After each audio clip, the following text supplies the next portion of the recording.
Good day everyone, and welcome to the channel. It's Londononion here with another Back 4 Blood critical comparison.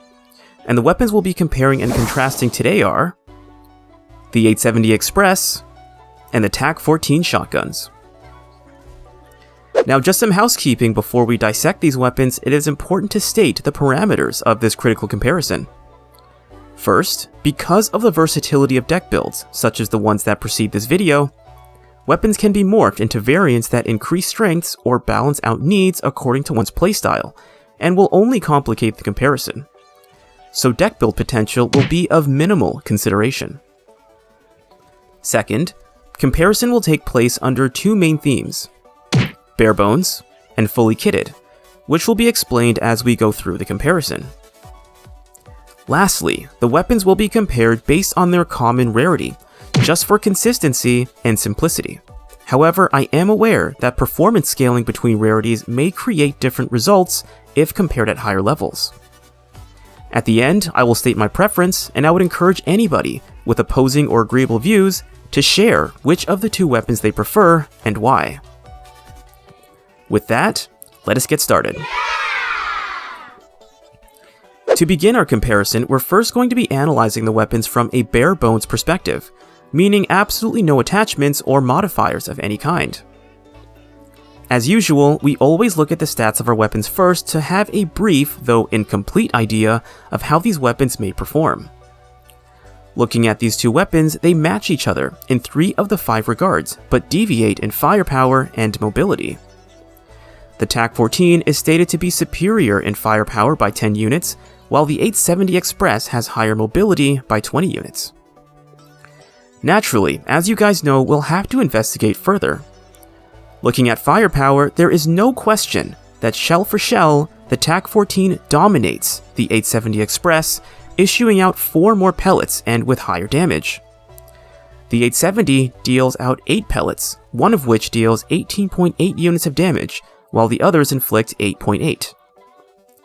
The TAC14, on the other hand, inflicts 11 units per pellet, with one inflicting 21 units. For every shell from the TAC14, one can expect to inflict up to 142 damage units. The 870, however, can expect to deal up to 80.4 damage units. This is a major advantage in the TAC14's favor, but let us dig a little deeper. The TAC14 can only hold 3 shells at a time, while the 870 holds 8. Additionally, the 870 fires approximately twice as fast as the TAC14. For every 1 round from the TAC14, the 870 will issue 2. Using rather rough numbers and some quick Einstein math, the TAC will take approximately 2 seconds to fire all 3 rounds, while the 870 will take approximately 3.5 seconds. The TAC also takes approximately 2 seconds to reload all 3 rounds, while the 870 will take approximately 4 seconds.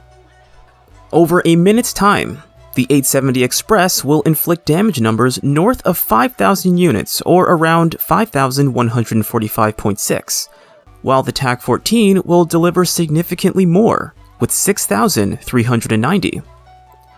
So even though the TAC is dominant in shell damage, the 870 is dominant in magazine damage.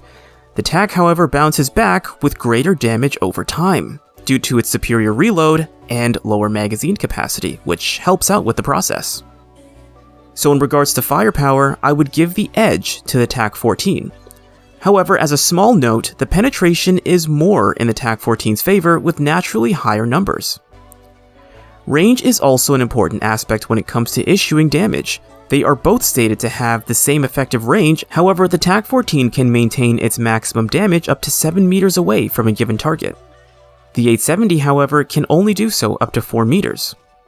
Despite its advantage in magazine damage, the range advantage of the TAC14 shortens the gap, but I wouldn't say eliminates it. Accuracy is a difficult aspect to evaluate with shotguns. The main viable test is the crosshair spread, which lends the major advantage to the 870 Express. This serves as a corollary to the shot spread of each weapon. The TAC14 has a much wider spread, which can be an advantage, but more so a disadvantage when focusing on one particular target, such as mutations.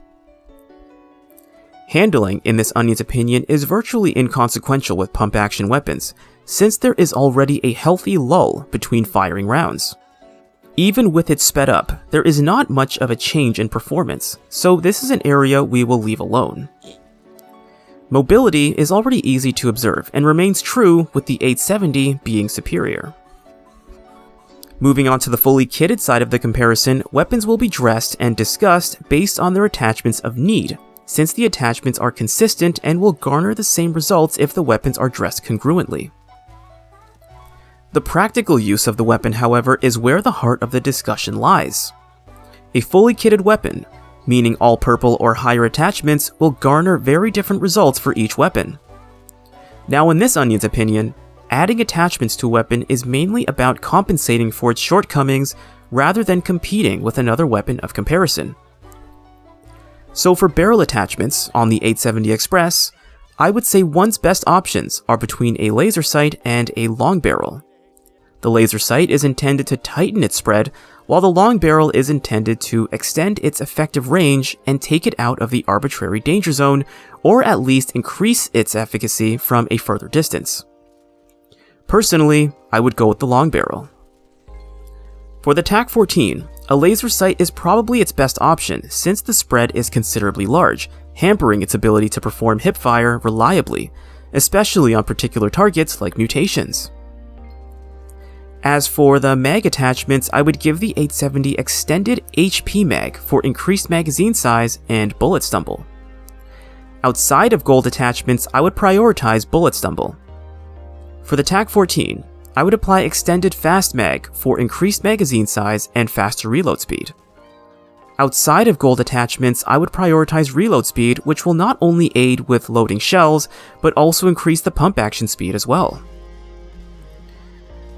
Moving on to sights, technically this can't be an area of comparison since the TAC14 does not take sights, which can be an advantage for the 870, especially if one wants to employ a high zoom scope.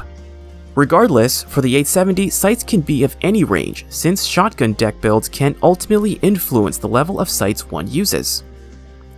Lastly, for stocks, I would argue that both weapons would benefit most from swap speed, given that both have cumbersome reload processes.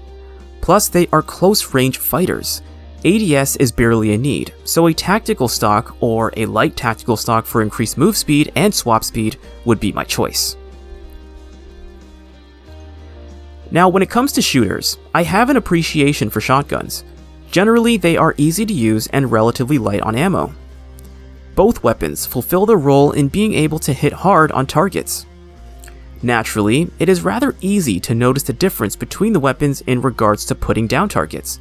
However, they both have their poisons attached to them in a way that says they are two sides to the same coin. The TAC14 hits hard, but for short periods of time. The reload speed is also quick. The 870 Express does not hit as hard, but lasts much longer, shoots faster, but also takes longer to reload.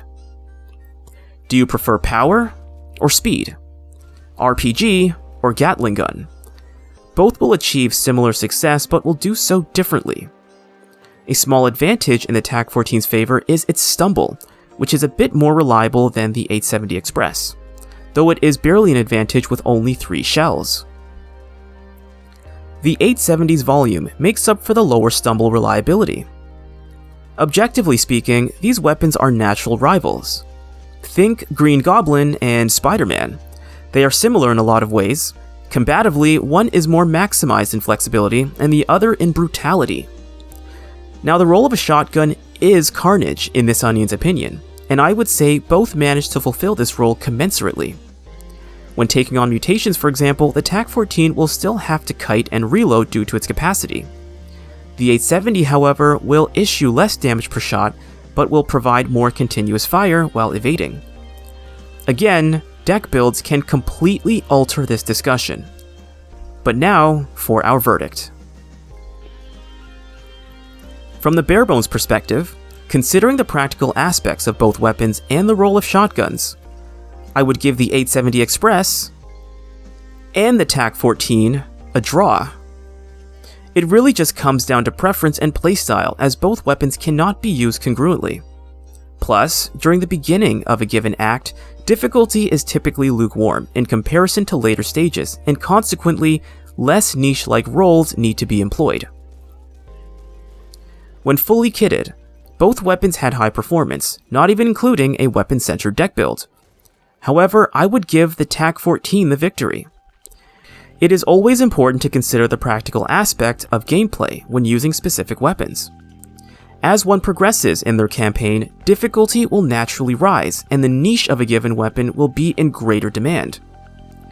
Both weapons can dish out carnage, but the 870 is more balanced for ridden and mutations than the TAC14, which naturally grows to be more of a mutations deterrent while still remaining light on ammunition. If the TAC had more ammo, then the scales might tip more heavily in its favor. Alternatively, if the 870 had more damage, then my conclusion would be a bit different. It's really the deck builds and team composition that would alter these weapons. Personally, however, I prefer the TAC14. Objectively, these weapons are rivals in this Onion's assessment.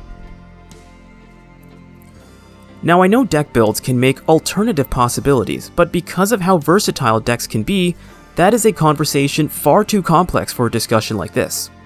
But I'd love to hear from you guys as to what your take is on this comparison. Do you prefer the flexible but reliable 870 Express, or the brutal and reload-heavy TAC14? And if there are any disagreements, I welcome critical discussion, so feel free to leave your opinion on this comparison. But otherwise, that concludes the discussion. Thank you guys for joining me on this one, and in our next video, we'll be comparing the Phoenix 350 and the Barrett M95 sniper rifles. It's been Londononion, and I will see you guys next time.